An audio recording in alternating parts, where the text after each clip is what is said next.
you with another edition of Friday Workouts with Coach Ty. I'm chilling here with my best buds, Mr. Kettlebell and Mr. Dumbbell, these pieces of iron and rubber that I have grown so acquainted with throughout this quarantine season.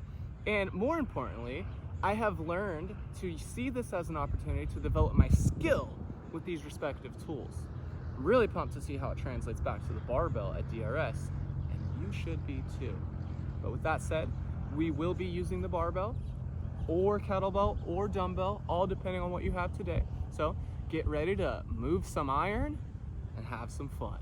Here we go. Right at the top of minute 5, which is when the first EMOM is complete, we'll move on into the second phase of this workout, which is not an EMOM, but rather is just for completion.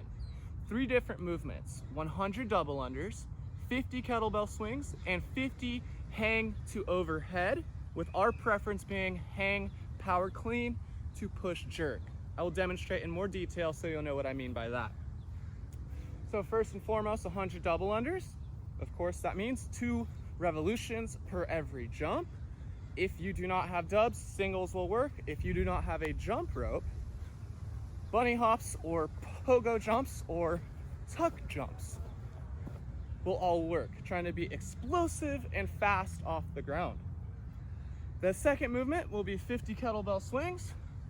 Remember, on the kettlebell swing, that KB starts in front of us. We shift our hips back, maintaining a slight bend of the knees. We hike it behind our hips like we're hiking a football, and drive. Patient and drive. Patient and drive. Be sure to punch that thing overhead and squeeze your booty and flex your thighs when the weight's overhead. If you got shoulder issues, a good old Russian kettlebell swing always works as well. Third and final movement of phase 2 in this workout is a hang to overhead, 50 of them, preferably the hang to power clean to push jerk. Same weight that you used on the snatches and overhead squats. Hang, kind of looks like what we do with our kettlebell swing in a sense. Power clean to push jerk. Hang to power clean. So there will be no concrete time cap today. However, we will utilize a running clock from start all the way to finish. Included in that running clock is the first phase of the workout, which is a 5-minute EMOM consisting of 2 power snatches and 2 overhead squats. I will demonstrate and explain. So the power snatches will start from the floor. And remember, a power snatch is a pull and a punch where you catch in athletic stance or power position. Let's say that's rep 1. I will return to the floor and complete the second rep. Pull, punch, land, and stand. Pull, punch, land, and stand. Remember, we're catching in that power stance. So let's pretend that was the second rep. Now I'm going to stand and I'm going to get ready for my overhead squats. I will do so by resetting my feet and digging them into the ground and squeezing my booty and bracing my core with a big breath in before I complete the overhead squat. Like so. If you have a barbell, the RX weight will be 135 for the men and 95 for the ladies. And if you don't have a barbell, of course, the dumbbell or kettlebell are great options. Just be sure to alternate left on minute 1 and right on minute 2, and so on. That's phase 1 of today's workout.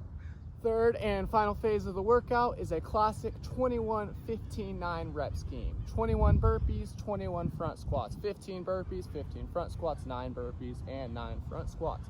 I will spare you the explanation on the burpees, and you can refer to the 500 burpee video from just a couple of weeks ago if you want more insight on that.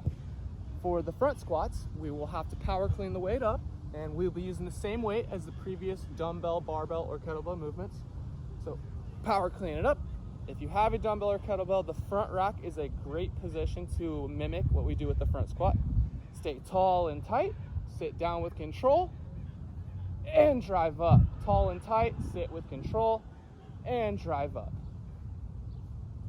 Just like that.